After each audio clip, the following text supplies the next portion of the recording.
Recently, we were wowed by the Civivi backlash, and today we might get blown away by the Civivi Courser and Aquila. Yeah, that's right, folks. Welcome to the channel. Welcome to another episode here at Gideon's Tactical. I am your host, Aaron, hanging out with you today. This video dropping on October 31st, All Hallows Eve 2018. And guys, these blades are scary cool, scary sharp, scary awesome in every way. I mean, these are terrifyingly cool. And I got to tell you that regardless if it's the Aquila, which is Latin for eagle, or the Courser, which means racehorse or steed, you know, fast horse, something that you can rely on. I am really digging these blades. Now, the Civivi is the budget-friendly company owned by WE Knives. It's kind of like the Bird knives from Spyderco. You know, Spyderco owns them, but they're not really Spyderco, they're Bird. It's kind of the same idea in that, you know, WE Knives, that I've never actually tested a WE knife, but I've heard great stuff. I've heard fantastic things. They decided to launch more of a budget-friendly line recently. We picked up the Backlash a little while ago, and I was really impressed for $42. This thing was a really cool blade. Well, they've kind of gone to the next level, giving us just for a little bit more money, giving us a lot more in design. Just to kind of show you here, I mean, just look at this blade. I mean, it's like the F-117 Nighthawk met a supermodel and got married and had a good-looking baby. I mean, and made this knife. I mean, that's like what this blade is and speaks to me. In this Aquila, and then the Courser, a little bit more practical, a little bit more functional, you know, but very high-end in its feel. We feel and very premium in the materials that they decided to go with on some of this stuff for the price. For what you're paying, you're getting a lot. So really looking forward to breaking down the knives for you today. Had a chance to EDC them for a while, take them out into the backyard, do a bunch of, you know, cardboard and rubber and all the different things that we're going to get into. So let's go ahead, do it, break these blades down and see if these knives might be right for your EDC system.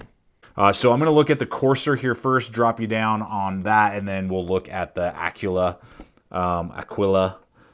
next. So what we're looking at for both of them, with the similarities, are that they're both VG10 steel. Great steel, particularly at the price that we'll get to in a little bit. They've done a good heat treat on it, so it's pretty easy for me to get an edge on it, but holds a really good edge. The steel is very rust resistant. It used to be kind of in the line of an introductory super steel. It's not that anymore. It's very similar to 154 CM. It's a very good mid-grade steel, I would say, and I really like it a lot. And Civivi's done a good job with the heat treat and, you know, doing what they do with the blade. So that's the similarities with these two. Now to the Courser itself, and we're going to get the other blade here out of the way, just so we can see kind of what this guy has to offer here. We got a full flat grind, which is really nice. I totally dig that a lot. We have a maximum thickness here of 0.13, so just a hair over 1/8 of an inch thick, with just a slight taper down to a really good tip. It's not too thin, but not too thick either. So the edges are rounded. The spine is rounded down to where the grind kind of meets down here. Then that is sharp right there. Decent relief edge. I did put it on my ceramic rod just a little bit, just kind of help tune it up out of the box on this one. You may want to even reprofile the edge because it does have a pretty small micro bevel. I would have liked to see just a slightly larger micro bevel, but it wasn't anything that kept, obviously, with what the footage you're seeing going through all the, you know, different materials. Didn't have any sort of issue. Blade width from edge to spine is 0.75. Then we have an actual cutting edge of 3 1/4 with an overall blade length from handle to tip of 3.45. And I really dig it a lot. It's got a cool, unique flair to it. Really nicely designed. Really looks cool. Got those 3 little notches right up here for that little WE throw to the WE company, which is its father company, which is great. And I'm totally digging it. The blade shape is very cool, and I don't have a lot of blades in this length design that really functions as this blade does, and just stands out from the crowd in my EDC collection, which is really nice to see. Satin finish on this guy. I can't remember if they do a coating on this that you can get or not. That is a possibility, possibly, not sure. Finally, Rockwell on the VG10, 59 to 61, so that's a really good Rockwell hardness as well. So again, good quality that we're seeing on the Civivi line, particularly with this VG10 and this kind of middle of the line for Civivi. All right, let's hit the Aquila, the Eagle. let's take a look here at this blade. I went with this finish because it was just so sick looking to have the satin intermixed and interlaid with that blacked out finish. And that blacked out finish is holding up really well. Just looks deadly, even blacked out in that kind of well of the thumb hole.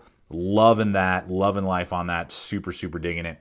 So again, VG10, everything 59 to 61, Rockwell. This is a hollow grind, so similar to the Backlash from Civivi. Great hollow grind, not super deep and not a bad shoulder right here with this transition at all, so it doesn't bind up. I mean, it's a wicked slicer, which I was super happy about. Good precision tip. It has the exact same thickness as the Corsair at 0.13, so just a hair over 1/8 of an inch thick. Tapering down though a little quicker to that tip, and this definitely has a more precise, more precision stabbing type of tip with a really big swedge. Again, that hollow grind. And then what we are looking at here from handle to tip is going to be 3.45. Again, same blade length, just a hair under 3.5 inches, and then an actual cutting edge of 3.125. So a little bit less on the actual cutting edge, but not by any noticeable amount there. And just wicked, just a wicked, deadly stealth fighter supermodel coming together and making this blade because it's gorgeous and it is deadly. So loving the blade shape. And then you can get this, I believe, all blacked out maybe, or satin finish all. I don't know. There's a couple different blade coating options and different things like that that are available at Blade HQ, and we'll talk about that all in the price here shortly. All right, so on to deployment. Now, both of these are going to have ball bearing pivot bushings that are just like mind-blowing, super smooth with good detent. So I really like that. Now, on the Corsair up here, we just have a finger flipper. That's the only option. So with the pocket clip and the flipper, totally ambidextrous deployment. You can see here, boom. I mean, I don't even have to flick my wrist. I don't even have to try, and this thing just like launches open, but has a really nice detent. Sucks it right back into play there. And let's see if I can show it to you. Let's see. There it is. There's the detent where the ball sits in. Really nicely done. Perfect centering. You're going to see that on both of these blades here. Very buttery smooth. And then those gold liners with that lockup. Really nice solid lockup. Very good for a liner lock. No issues there at all. You're going to have a very slight wobble side to side. I see that a lot with ball bearing bushings. Just I feel it just ever so slightly, but super solid up and down. And it does hit right into that stop pin right back there. So for a liner lock, very solid, very good deployment. Now you get two options here with the Aquila. You either have a finger flipper that, again, they've just done really well on both of these. They've machined it just nicely enough so it's not sharp. There's a little bit of jimping. Just very well done there. So you got the finger flipper, again, don't even have to try. Boom, launches that blade open without any sort of issue. And we can see there that flow through construction back there. The liner lock is a little more shallow. That's the one thing that I'll notice. It's almost flush with the handle scale, so you got to try a little harder to disengage and close up. Whereas on the Corsair, you can see there it's noticeable. It doesn't cut in your finger or anything, but it kind of sticks up enough that's very easy for me to engage and disengage and close up. You do have to kind of push your thumb into the well on this one. You can see, let's see, put there. You can, I mean, it's really, hopefully you guys, there we go. It's just about flush. So that would be my only critique. I like the liner lock disengagement, a little easier on the Corsair. The Aquila, you got to try a little bit harder. Not by any means bad or anything, but just a little bit more flush, which actually means better ergonomics in the grip right here by your index finger. But anyway, good centering, obviously, straight down the middle. But then we do have this secondary thumb hole right here that flips that blade open without issue. So depending on which way you like to do it, these guys are going to be great with their lockup deployment. Again, just slight wobble side to side, but none up and down. Very solid up and down on the Aquila, whatever we want to call it, however you pronounce it. There you go. But yeah, totally digging it. So for liner locks with ball bearing pivots, great deployment, great fast deployment, good lockup, solid, everything you're looking for in a liner lock design. Okay, we're going to go ahead and hit handle ergonomics, G10 on both of these guys, so that's always awesome, really well done. And let me double check weights here. No, there's a difference. So, okay, so on the Corsair is the lighter of the two at 3.4 ounces, so really nice for the size of blade. Really digging that a lot for well under 3 sorry, under 4 ounces, which is a major plus. Anything under 4 ounces in this size range is amazing. So G10 handle scales, we have a handle thickness on this guy of 0.56, so a little bit beefier in the thickness, which I really like actually. You know, I have lots of slim blades. I love slim blades, don't get me wrong, but the fullness of this really feels ergonomically delicious and nutritious. So I'm absolutely loving it. Good flow through construction there, a little bit of a G10 or even possibly a Zytel spacer back there. And then we do have steel liners that have been given a gold flare. At first, I was kind of like on, you know, when I was looking at Blade HQ, like, I don't know about that. But it really just is a nice, elegant offset that really works well. I totally dig it. And let's see here if I can show you guys that they have milled out the liners really nicely. Hopefully you guys can see this here on frame. Maybe, maybe not. But milled out the liners very, very nicely. No issues there. Good contouring. I've got large size glove hands, as you guys know. Fills out my hand with plenty of room to spare there. No hot spots. Feels really good in the hand. That finger flipper with that deep cut in right here really locks me into place. We got some mild jimping right here. Not sharp at all, but does give me a little bit of traction. So definitely a good grippy traction filled knife. Totally digging that a lot. And then the overall handle length is going to be, let's see here, 4.55 on the actual handle length on this blade. So no issues, totally digging the handle ergonomics. Good transitions here. They are flat on either side, the handle scales, but they transition really well, and it doesn't feel sharp at all, and the liners have been, you know, recessed in. So that's a good positive, and those liners are going to give that the strength that you need on the designs. So then on to the Aquila. I don't know, whichever one. I hope I'm pronouncing it right. I should know my Latin better, I guess. Yeah, large size hands, as you guys know. Fitting real nice in there. Plenty of room to spare off the back end. No hot spots again. Both of these knives are very ergonomic. Good little thumb ramp with some mild jimping again right up here. Totally digging that. The flipper is going to act really well as a good lock up right there.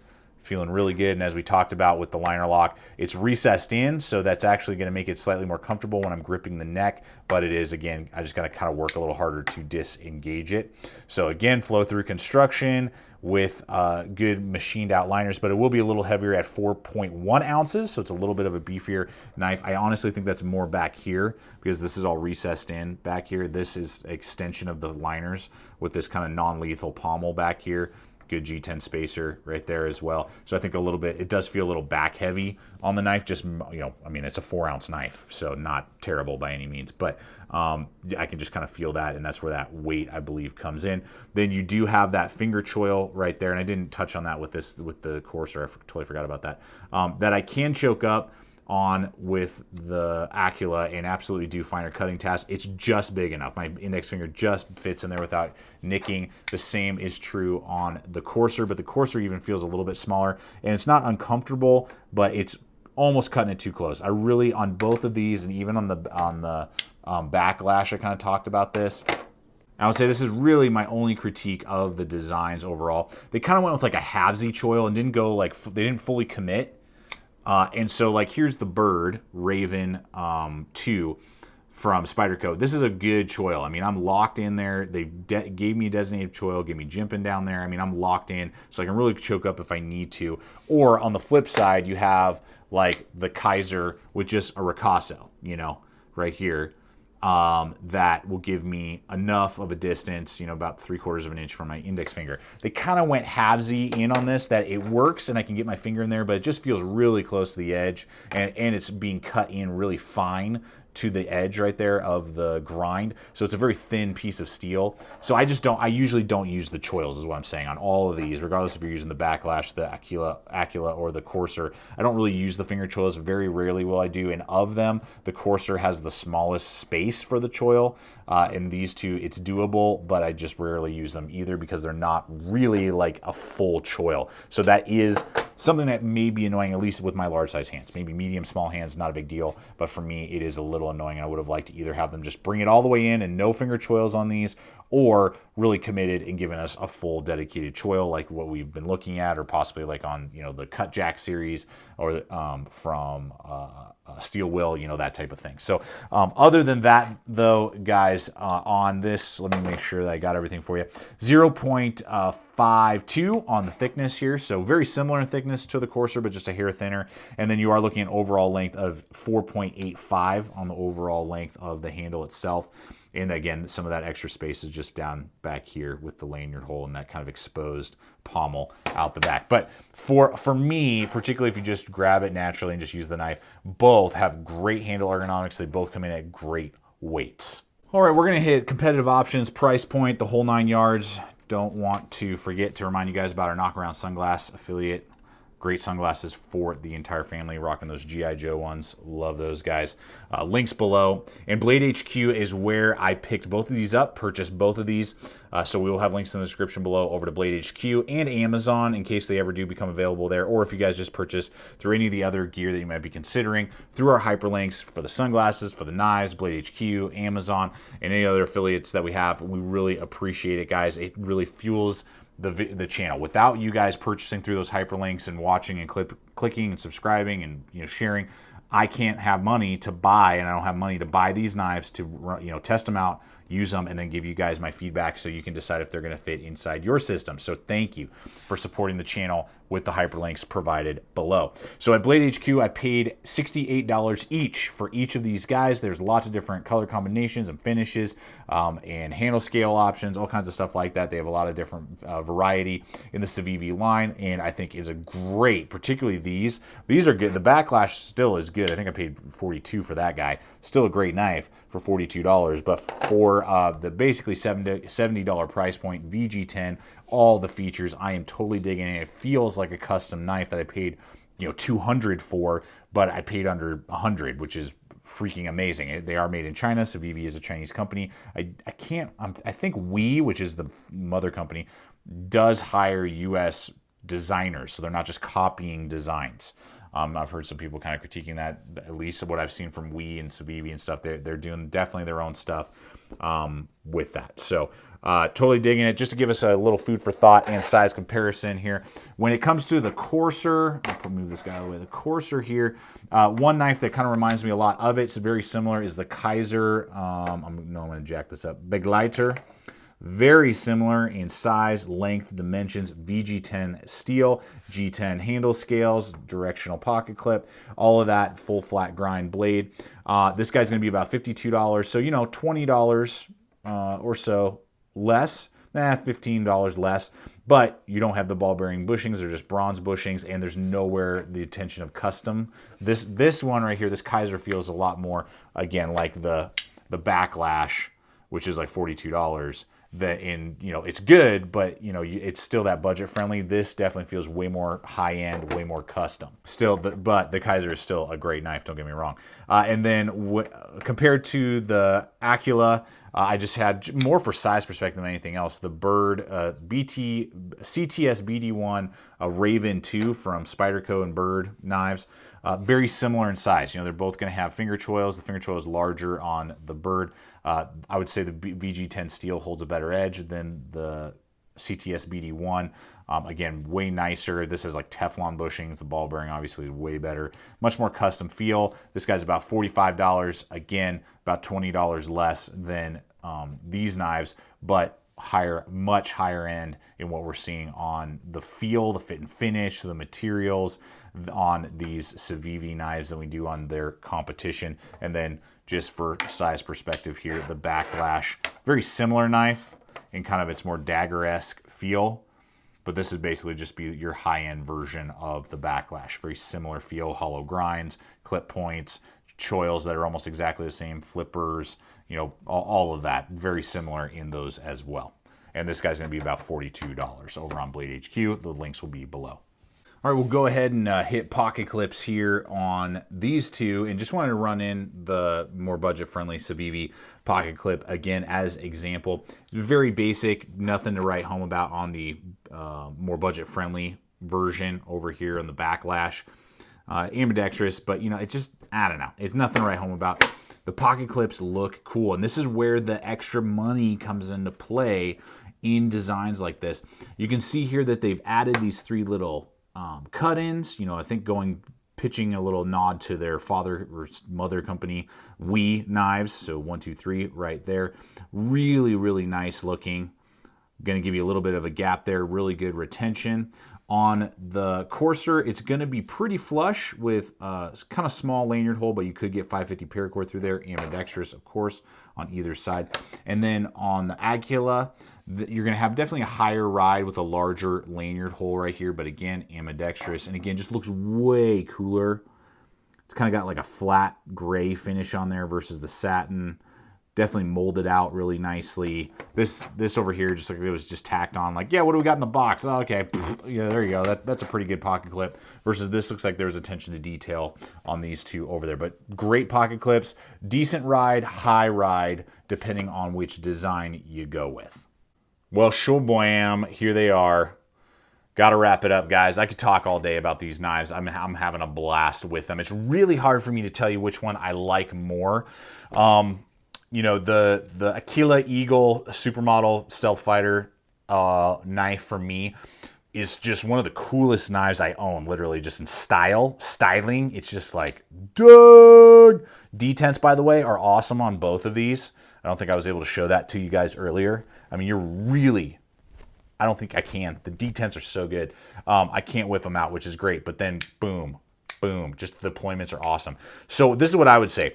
What I have found, because I've been almost like EDCing these consistently most days since I bought them about a month and a half ago, something like that, is my daily workhorse is the courser, which is great. Horse.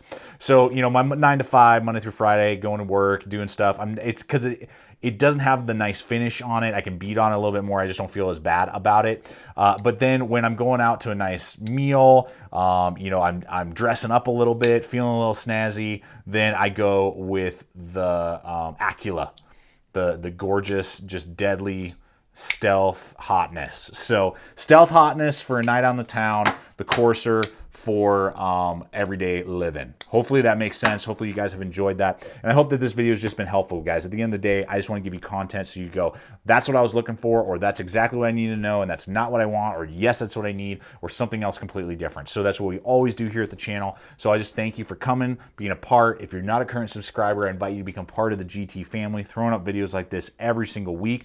Check us out on Instagram, Facebook, throwing up stuff there as well. All kinds of cool things going on. And yeah, don't forget about the mailbag. If you want to ask a question, and you might get it answered in an upcoming video that I usually will answer on the Gideon's Tactical Show on Saturday mornings, which is a little bit different than a review. Just put hashtag mailbag. Love hearing questions from you guys. You might get it answered live in an upcoming video. Gideon's Tactical Show, all that stuff. Guys, thank you so much. Hope you have a great day. Hope you guys have fun living life. And I hope that you guys, I think you should pick one of these tonight. I mean, you're going to love it. I'm addicted to these, and I can't wait to see what else Civivi comes out with. And I got to get my hands on some knives. So anyway, always remember, stay equipped, stay prepared, and we'll see you out there.